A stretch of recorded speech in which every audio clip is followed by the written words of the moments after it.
Students, welcome to greenfield study চ্যানেলের পক্ষ থেকে আপনাদেরকে জানাই আন্তরিক শুভেচ্ছা ও ভালোবাসা। তো আজকে আমি তোমাদের সাথে শেয়ার করব পশ্চিমবঙ্গ মধ্যশিক্ষা পর্ষদের দশম শ্রেণীর রায় ও মার্টিন প্রশ্নবিচিত্র সাল 2026। তো আজকে আমি যে পেজটি আলোচনা করব ইতিহাসের 11 দাগের কোশ্চেনটি, দ্বিতীয় পর্যায়ক্রমিক মূল্যায়নের নবদ্বীপ তারা সুন্দরী গার্লস হাই স্কুল। তো পেজ নম্বর হলো 251। তো পুরো কোশ্চেনটি আমরা অ্যান্সার সহ আলোচনা করব। তো যাদের যাদের দরকার আছে যে আগের বা পরের ভিডিওটি দেখার জন্য, তো অবশ্যই ভিডিওটি ডেসক্রিপশন বক্সে প্লেলিস্টের লিঙ্ক দেওয়া থাকবে, তো তোমরা সেখানে গিয়ে দেখে আসতে পারো। তো প্রথমে তাহলে আমরা আলোচনা করব বিভাগ ক। সঠিক উত্তরটি বেছে নিয়ে লেখো। জমিদার সভার সভাপতি ছিলেন রাজা রাধাকান্ত দেব। বর্তমান ভারত যে পত্রিকায় প্রথম প্রকাশিত হয় সেটা হলো উদ্বোধন পত্রিকায়। জন্মসূত্রে গোড়া হলো একজন খ্রিস্টান। ভারতে বাংলা অক্ষরে প্রথম মুদ্রিত বইটি লেখেন কে? Nathaniel Brassey Halhed. Serampore Baptist Mission প্রতিষ্ঠিত হয় কবে? 1800 খ্রিস্টাব্দে। জাতীয় শিক্ষা পরিষদ স্থাপিত হয় 1906 খ্রিস্টাব্দে। এশিয়াটিক সোসাইটি স্থাপনের পিছনে যার ভূমিকা ছিল অগ্রগণ্য তিনি হলেন উইলিয়াম জোন্স।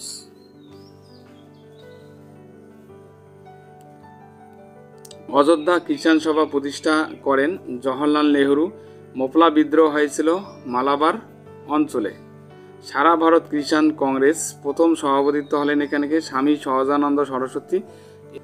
এরপরে আলোচনা করব বিভাগ খ। নিচের প্রশ্নগুলোর উত্তর দাও। ক স্তম্ভের সঙ্গে খ স্তম্ভ মিলাতে হবে। তো ন্যাশনাল পেপার এটা হবে নবগোপাল মিত্র, তবে 1 নম্বর। আর সন্দেশ পত্রিকা সুকুমার রায়, এটা হবে 2 নম্বর। আর গণবাণী পত্রিকা হবে 3, মুজাফফর আহমেদ। ওকে,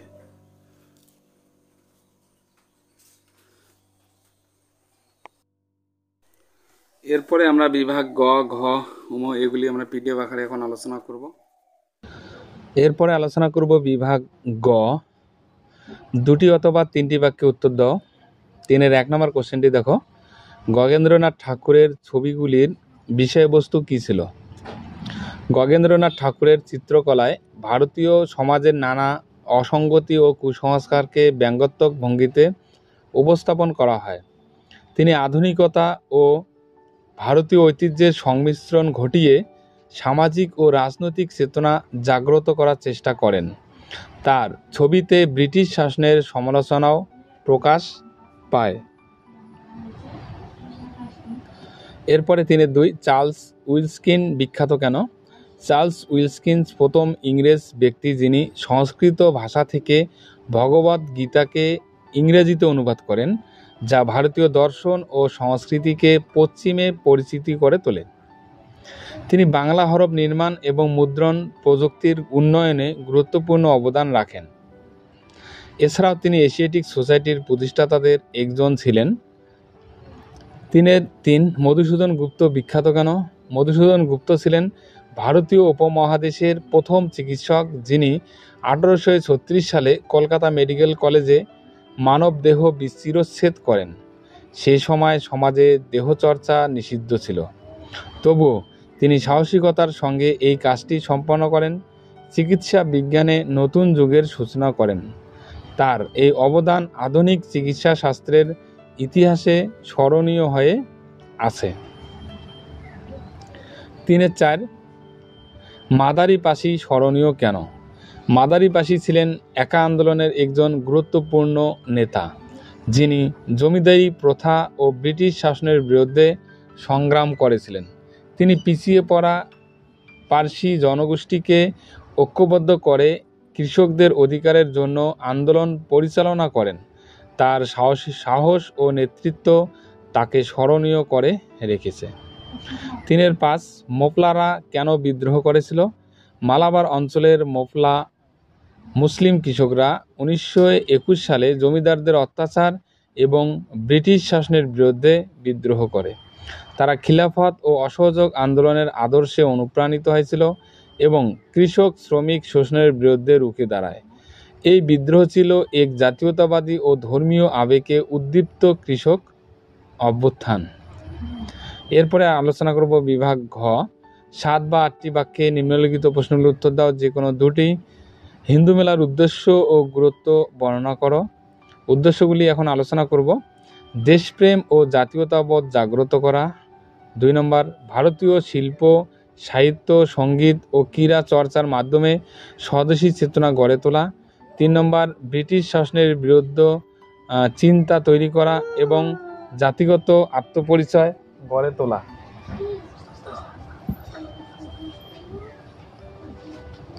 বিদেশি সংস্কৃতির প্রভাব কমিয়ে ভারতীয় সংস্কৃতিকে উন্নত করা। গুরুত্ব। 1 নম্বর পয়েন্ট, প্রথম জাতীয়তাবাদী সাংস্কৃতিক আন্দোলন। হিন্দু মেলা ছিল ভারতীয় উপমহাদেশে প্রথম সংগঠিত জাতীয়তাবাদী আন্দোলনের সাংস্কৃতিক প্রকাশ। 2 নম্বর পয়েন্ট, স্বদেশী চেতনার প্রসার। দেশীয় বস্ত্র, হস্তশিল্প, সঙ্গীত ও কাব্যচর্চার মাধ্যমে হিন্দু মেলা স্বদেশী ভাবধারাকে জনপ্রিয় করে তোলে। 3 নম্বর পয়েন্ট, জাতীয় শিল্প সাহিত্যের বিকাশ। কবিতা, গান, নাটক ও প্রদর্শনীর মাধ্যমে জাতীয় শিল্প সাহিত্যের বিকাশে অনুপ্রেরণা জুগিয়েছিল। 4 নম্বর পয়েন্ট, ভবিষ্যৎ আন্দোলনের ভিত্তি স্থাপন। পরবর্তীকালে বঙ্গভঙ্গ আন্দোলন ও স্বদেশী আন্দোলনের পথ প্রস্তুত করে হিন্দু মেলা। উপসংহারে বলা যায় যে হিন্দু মেলা কেবল একটি সাংস্কৃতিক অনুষ্ঠান ছিল না, এটি ছিল ব্রিটিশ শাসনের বিরুদ্ধে ভারতীয় জাতীয়তাবাদের সূচনা পর্ব। এর মাধ্যমে বাঙালিদের মধ্যে দেশপ্রেম, আত্মমর্যাদা ও ঐক্যবোধ জাতীয় চেতনার জন্ম হয়েছিল। 4.2, বাংলায় বিজ্ঞান শিক্ষার বিস্তারে বসু বিজ্ঞান মন্দিরের অবদান বর্ণনা করো। 1 নম্বর পয়েন্ট, বিজ্ঞান চর্চার প্রেরণা। আচার্য জগদীশচন্দ্র বসু কর্তৃক প্রতিষ্ঠিত বসু বিজ্ঞান মন্দির ছিল বাংলায় বিজ্ঞান শিক্ষার ক্ষেত্রে এক ঐতিহাসিক পদক্ষেপ। এটি ছাত্রদের মধ্যে যুক্তিবোধ, পর্যবেক্ষণ ও পরীক্ষা নিরীক্ষার মাধ্যমে বিজ্ঞান চর্চার অনুপ্রেরণা জুগিয়েছিল। 2 নম্বর পয়েন্ট, গবেষণার সুযোগ। এই প্রতিষ্ঠানটি বিজ্ঞান শিক্ষার্থীদের জন্য গবেষণার সুযোগ সৃষ্টি করে। জগদীশচন্দ্র বসু তার উদ্ভিদবিদ্যা ও পদার্থ বিজ্ঞানের পরীক্ষাগুলি এখানেই পরিচালনা করতেন।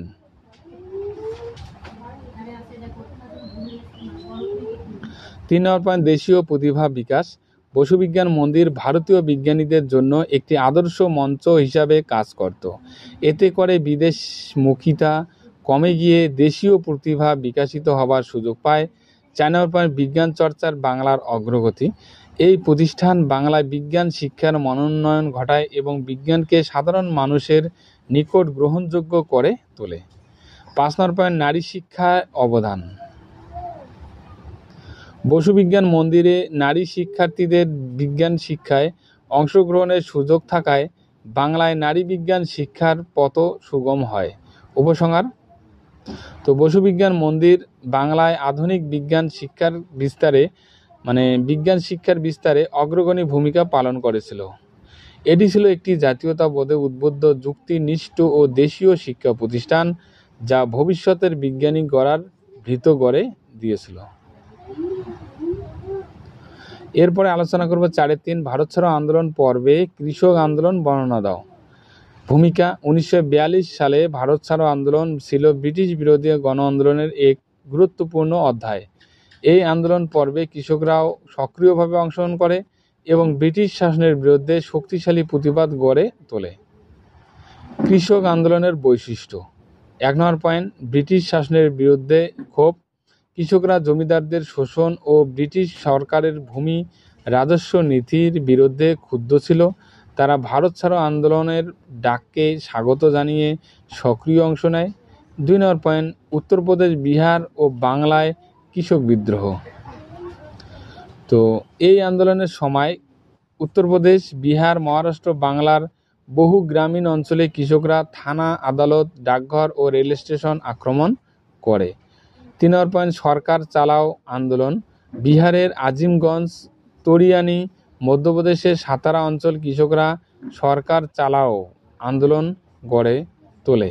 4 নম্বর, নেতৃত্ব সংগঠন। কৃষক আন্দোলনের পিছনে কংগ্রেসের স্থানীয় নেতারা, সমাজতান্ত্রিক ও কমিউনিস্ট নেতারাও গুরুত্বপূর্ণ ভূমিকা পালন করেন। 5 নম্বর পয়েন্ট, ব্রিটিশদের দমন নীতি। তো ব্রিটিশ সরকার কঠোরভাবে এই আন্দোলন দমন করেন এবং বহু কৃষক গ্রেপ্তার হন, অনেকে পুলিশের গুলিতে আবার নিহত হন। উপসংহার: ভারত ছাড়ো আন্দোলনের সময় কৃষকরা শুধু সমর্থনই করেনি, তারা নিজেদের স্থানীয় স্তরে আন্দোলনের নেতৃত্ব দেয়। তাদের সক্রিয় অংশগ্রহণ ভারতীয় জাতীয়তাবাদী আন্দোলনের গতিবেগকে আরও শক্তিশালী করে তোলে। এরপরে বন্ধুরা আলোচনা করব বিভাগ ওমো। 15 বা 16টি বাক্য উত্তর দাও। রবীন্দ্রনাথ ঠাকুরের শান্তিনিকেতনের ভাবনা ও বিশ্ব ভারতী গঠনের উদ্যোগ বর্ণনা করো। ভূমিকা: রবীন্দ্রনাথ ঠাকুর ছিলেন একাধারে কবি, দার্শনিক, শিক্ষাবিদ ও মানবতাবাদী চিন্তাবিদ।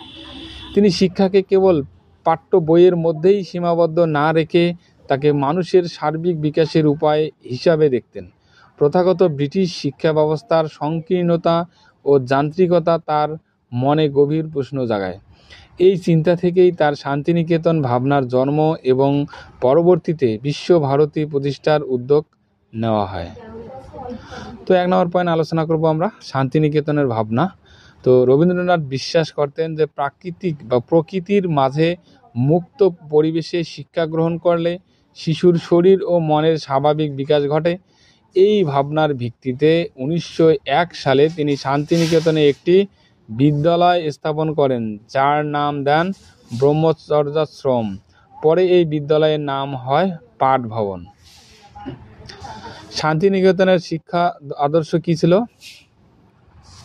গুরুকুল পদ্ধতির অনুসরণে প্রকৃতির কোলে শিক্ষা প্রদান, পরীক্ষার চাপমুক্ত আনন্দময় পরিবেশ, পাঠ্য বইয়ের বাইরেও শিল্প, সঙ্গীত, নাটক, কবিতা ইত্যাদির মাধ্যমে জ্ঞান চর্চা, ধর্ম, বর্ণ, জাতি নির্বিশেষে সকল ছাত্রের জন্য সমান সুযোগ, মনুষ্যত্ব ও নৈতিক মূল্যবোধ গঠনের উপর জোর।